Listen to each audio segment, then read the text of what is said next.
Russian President Dmitry Medvedev comes to the United States. Part of the visit is to introduce U.S. technology in the IT sector into Russia and to make a push to modernize the Russian economy. But Russian President Medvedev will also be meeting with President Barack Obama in Washington on Friday. The visit comes after Russia complied with the U.S. request to support the UN Security Council resolution against Iran.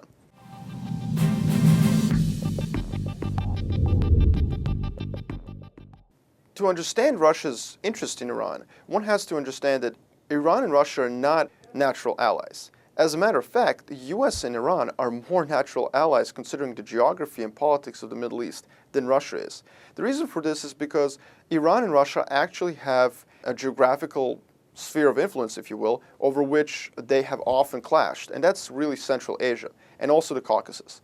Therefore, Russia's temporary alliance with Iran is purely conceived as part of Russia's ongoing efforts to counter US sphere of influence in both the Middle East, but more centrally in Central Europe.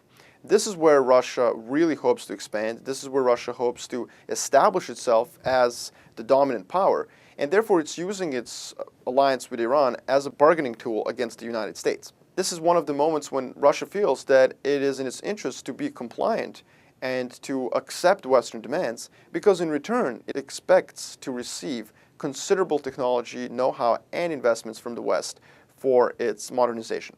Russia still has some key levers, however, on Iran: the Bushehr nuclear power plant facility, and also the ability to send S-300 surface-to-air missile technology to Iran. As long as Iran is belligerent, and that belligerence depends on having allies such as Russia, then the United States' position in the Middle East is very complicated.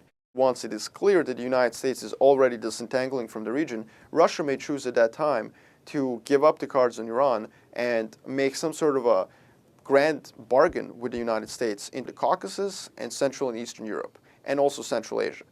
But in none of those does an alliance with Iran really work. In fact, an alliance with Iran probably doesn't make too much sense down the line for Russia, because Tehran and Moscow both have designs on Central Asia.